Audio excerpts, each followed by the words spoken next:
So as I'm moving through the curriculum, as I'm teaching from the curriculum, I look at the scenarios, I'll often find that the scenarios need a little adjustment to make them more real or relevant to my students. And so for that reason, I'll often add details to the scenarios that students that are in the curriculum, and invite students even to add some details to those scenarios.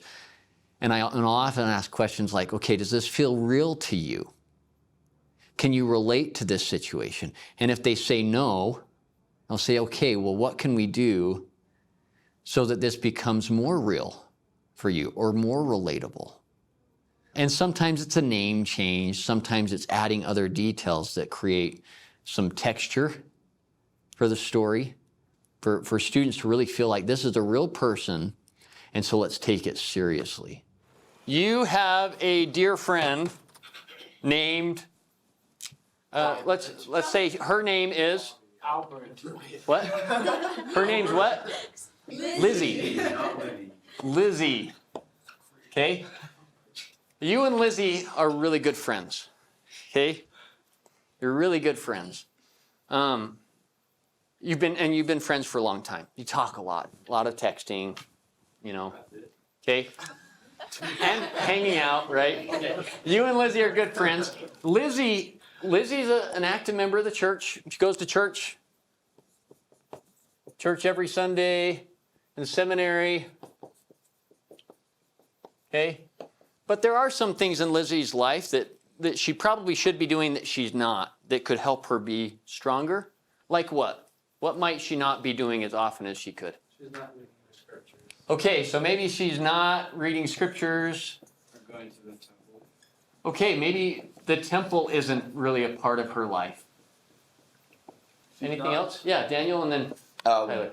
Either like she's not praying, or she's not praying with the right intent, I guess. Yeah, so it could just be, maybe she's praying regularly, but it's robotic or like not meaningful. Yeah. Good.